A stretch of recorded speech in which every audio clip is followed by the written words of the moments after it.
Hello and welcome to another episode of the Jamaica Alternative Dispute Resolution Society's Justice Corner, where neutrality and hard arguments converge. My name is Roseanne Allen and I will be your host for today's show. We have with us today none other than Matthew Royal himself. How are you doing today, Mr. Matthew? I am quite well. Thank you for Awesome. having me. And how are you faring out with COVID restrictions? Well, I'm learning to cope. It's been quite challenging for an entire year, but the hallmark of life is adjusting and growing, so I'm trying to do that. That's awesome. And would you say that you're adaptive in your services? Certainly. A whole lot of legal services have been converted to online. For example, with the court online, we have mediations online. We facilitate most client interactions online because of limits to how many people can come on the building. So we've definitely tried to adapt as best as possible to meet these challenges. So tell us more about your legal firm. Where do you work? So I'm an associate here at Myers Fletcher & Gordon, based here in Kingston, Jamaica. We service clients all throughout the island and the wider Caribbean and internationally. We provide services in litigation, all manners of civil and commercial litigation, a very broad range of commercial transactions as well as property matters. So it's a full service civil and commercial practice that the firm runs. That's excellent. So who is Matthew Royal? Well, I'm a 27-year-old attorney, a proud graduate of the Woodmost Boys School, and somebody who is generally interested in the world and how it operates. My question to you, Mr. Royal, given the current caseloads experienced in the justice system of Jamaica, what is your viewpoint on applying ADR methods or practices to help offset the backlog of cases in the court system of Jamaica? Well, it's extremely important that we make every use of ADR facilities that exist. Not every matter in the court system is appropriate to be brought to trial for many reasons. Could be the length of time for resolution, could be cost factors, could be the relationship between the parties that make it more appropriate to try and resolve these matters out of court. I find that our court system has gone a long way to incorporate ADR for most civil matters with very few exceptions. There's an automatic referral to mediation.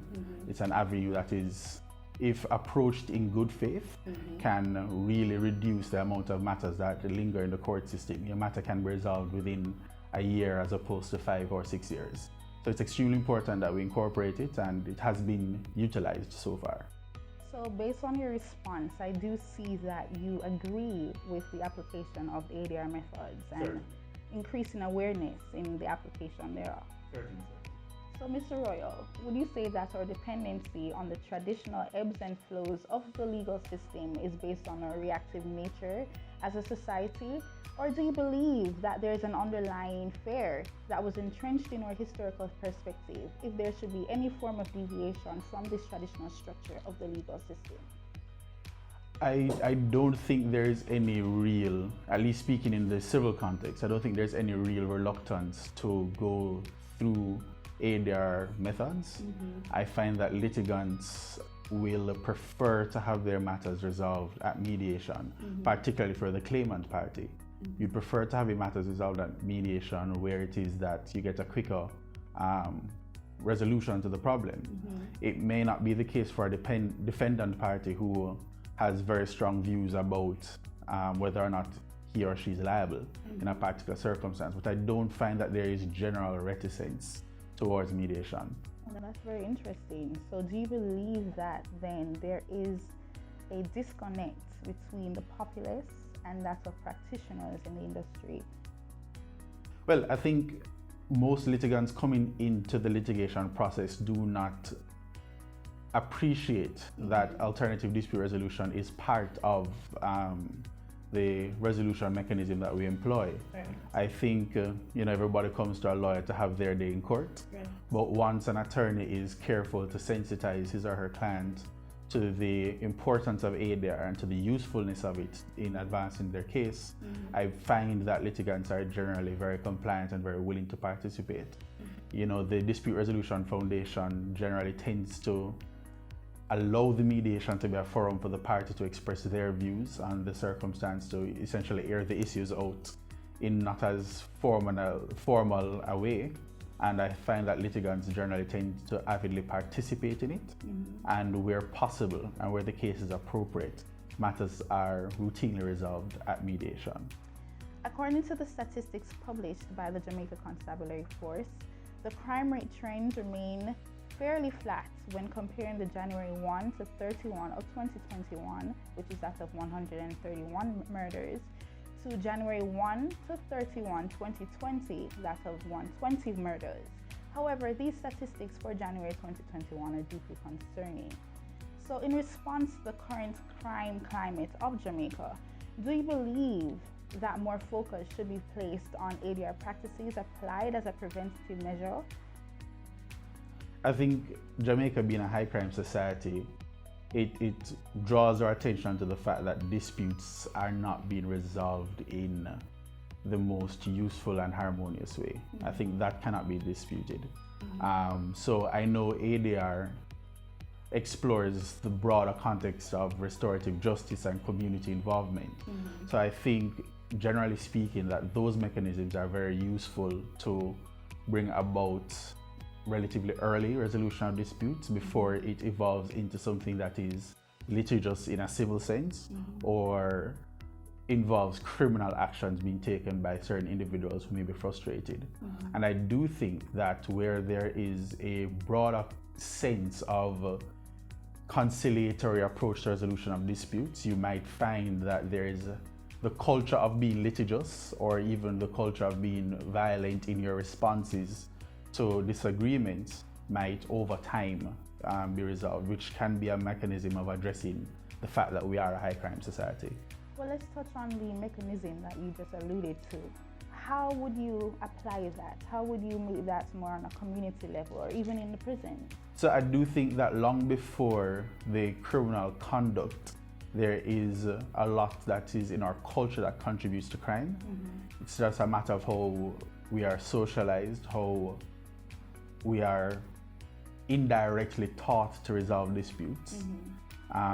So I do think community intervention is a first port of call to try and re-engineer our societal values, to introduce this idea that actually talking to somebody and reasoning with them is a better way of resolving any conflict than the more violent alternatives. I do think community involvement and community intervention at an early stage is important.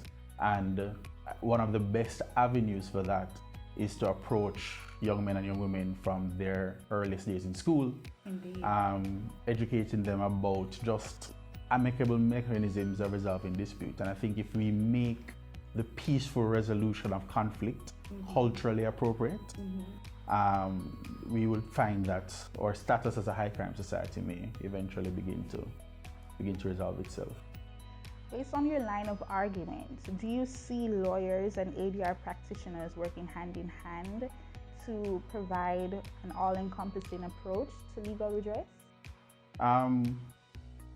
I would like to frame the premise of the question slightly differently. Okay. Because the lawyer's obligation is to their client, they would necessarily be working hand in hand with anybody but their client. But I do see lawyers taking an interest on their client's behalf in ensuring that matters are resolved as quickly as possible and as cost effectively as possible. One of the first things we do in providing legal services is to assess the merits of a case and to say to our client very early out whether this is a matter that's appropriate for trial or it's a matter that's appropriate for settlement.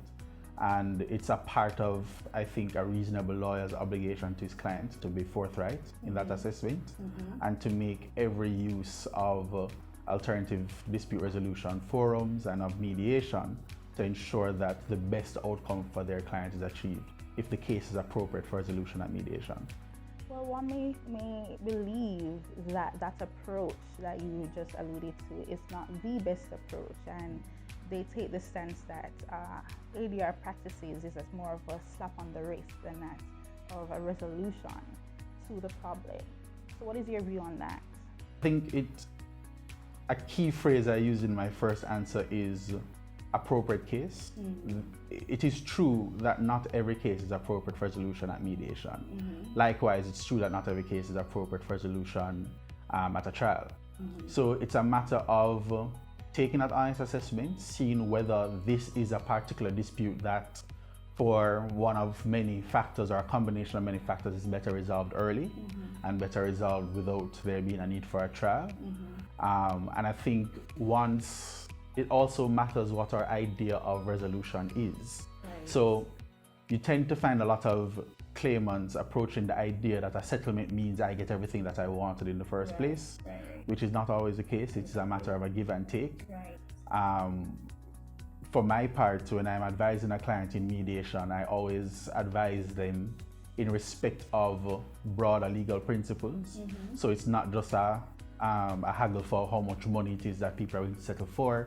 It's an honest look at the strengths and weaknesses of the case, looking at the law and saying, this is what is fair and reasonable in the circumstances, this is what the evidence can show. And it's really an early opportunity to vet the litigation and to try to resolve it on as reasonable a basis as possible. And I find that where both counsel and both litigants approach a matter with a good faith effort to settle, you tend to find that settlements happen more often than people may think. So ideally, the court system is known for resolving disputes. However, more and more circumstantial evidence has shown that the focus on resolution has shifted to which party can win, rather than focusing on a favorable compromise for both parties as practiced in ADR. So what is your take on this? I would disagree somewhat with the premise of the question. Okay. The court system is by its nature an adversarial process. By that design, evidence is tested against the context of the law to see which party has proven their case at whatever standard of proof is appropriate for the case. So I wouldn't characterize that adversarial nature as a flaw in the system. It is its nature and it serves its purpose. So for cases that are appropriate for trial, that sort of adversarial system helps to find justice in the particular circumstance. But it's important at the same time to view the sort of conciliatory mediation approach not as separate and apart from our court system, but part and parcel of it, which is why the court-mandated mediation is a process within the formal justice system and not outside of it. And there is always, at mediation, the time and place to seek compromise, but there are just sometimes those matters that can't be resolved without going through that adversarial process of testing the evidence. And it's important that litigants and lawyers are objective and honest in their analysis of their own case so that they can determine early out if this is a matter that's appropriate for trial or it's a matter that's appropriate for resolution. But I do think our justice system is well served by a balance of the adversarial approach as well as the conciliatory approach that we find in mediation. It's funny you say balance. So in regards to prison overcrowding and persons not getting a free and fair trial as the Constitution states, do you believe that they are still somewhat disenfranchised based on the adversarial nature of the legal system? Well, I don't know that there is any particular widespread concern of the absence of fair trials. And within our legal system, there are mechanisms to deal with issues of fair trial. But the adversarial system, and I think the word adversarial is sort of a misnomer because it suggests that it is combative as between party and party as opposed to combative as between facts and evidence. So I think litigants in a civil context as well as defendants in a criminal context are well served by the adversarial nature in that it's a contest of the evidence. You get to see whether or not in a criminal context the state can prove beyond a reasonable doubt that the defendant has committed this particular crime, which serves the interest of justice in that you don't have people going to prison for things that they cannot be proven beyond reasonable doubt to have done. And it also serves in a civil system where you prove on a balance of probabilities. It is more likely that the claimant is entitled to what he or she is seeking. So it serves for those cases that are appropriate for resolution at trial. it serves to the interest of justice of those litigants and parties or defendants, which is why the controlling test is really whether or not this is a matter that is appropriate for trial. So as long as people at the front end are honest about the strengths and weaknesses of their case, and that both parties approach the matter with a good faith attempt to resolve it, if they determine that it's one that's appropriate for early resolution, then you'd find that mediation works well for those cases. And that mediation and that the litigation process or the court process works well for those cases that on a good faith analysis you really say, well, this really has to be dealt with at trial. So you speak on this in theory. Do you see this being done in the practice? Well, my practice is specifically a civil practice. It is certainly within the culture of my firm and the practice that we have established to be very honest and forthright with our clients. And where the case is appropriate, to give sound advice concerning whether a matter should be settled and on what terms the matter should be settled on. It is a part of, I think, any lawyer's duty to their client to be very forthright at the front as to whether or not the matter should go to trial. I do think that generally within the legal profession we see this happen. There are the odd cases where you find people taking outrageous and unreasonable position, which frustrates a matter that really could have been settled. But I would like to think, from at least my experience, that that is in the minority. That when we leave mediation, it's either that the parties are genuinely of the belief that their position is too far apart to facilitate a settlement, or that the case is one that is best resolved at trial. So in general, you believe that ADR practitioners and lawyers are working hand in hand to provide solutions to disputes? Well, I think all parties involved, as a general matter, take their role in the ADR process seriously. I have found the DRF to be a very efficient entity to work with, and I have found that other counsel and litigants approach the mediation process seriously, and that where the case is appropriate for resolution at mediation, I see where it does happen. Do you believe that more acts should be put in place for mandatory ADR practices or methods to be implemented in the system? Speaking with specific reference to civil litigation, I think the civil procedure rules, by mandating mediation for most civil disputes, have gone a very far way. There are very limited circumstances where, mediation is deemed unworkable.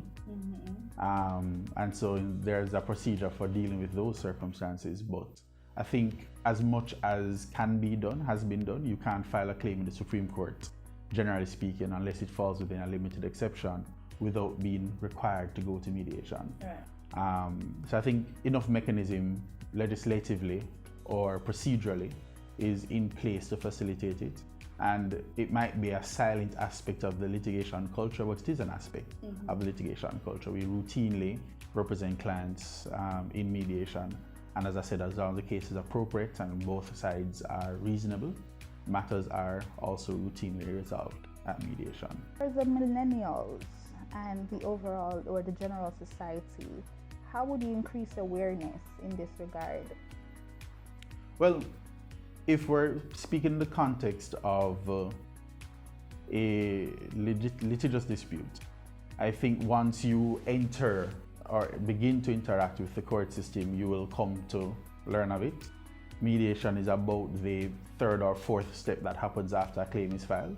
So a claim is filed, there's our acknowledgement of service of the claim, a defense is filed, and then the next step, if no other intervening processes occur, is mediation.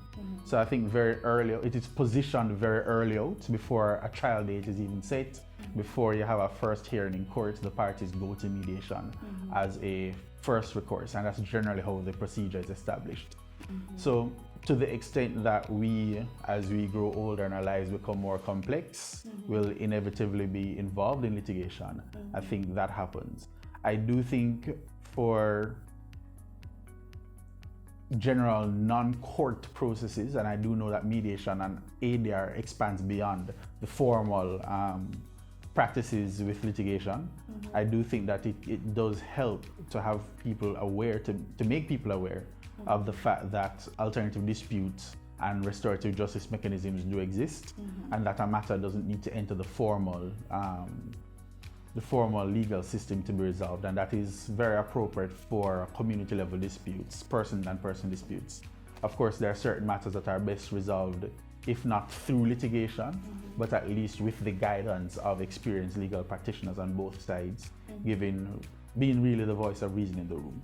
So I do think greater awareness is important, but our civil procedure rules do go a far way in making it an integral part of our justice system. And what would your closing out statement be to your fellow Jamaicans? I think central to any attempt at alternative dispute resolution is the idea of good faith. It is, being able to take a cold and objective look at the circumstances, being honest with strengths and weaknesses of your case, of how your dispute becomes a dispute in the first place. Every matter starts long before a claim form is filed in court. So there's always that initial event or interaction between the parties that precede the matter becoming a formal court process. I think where litigants can sit with their attorneys and take an objective look at their case and approach alternative dispute resolution in good faith, I find that those matters can be resolved as quickly as possible. So that would be my encouragement to Jamaicans. If you find yourself in a dispute, if you find yourself in litigation, don't just think about, getting a payday at the end. Don't just thinking about, having your day in court and the drama of it all, which some people are guided by, unfortunately. Yeah. I would say try to approach the situation in good faith, and if all parties do that, you'll find a far greater reduction in the need for matters to go to trial. Well said, and thank you so much for being a part of this episode. I'm pretty sure that our fellow Jamaicans and fellow world viewers enjoyed this, and they learned a lot about how they can use ADR methods in their dispute resolution. We encourage you to follow us at the handle jam_ADR Society on Instagram, Facebook, YouTube, LinkedIn, and Twitter, as well as TikTok. I will leave you with this quote by James Clear. Don't focus on the goal, but focus more on the system itself. My name is Rojan Allen. Let's continue to stay socially united and physically distanced. Do have yourself a wonderful week.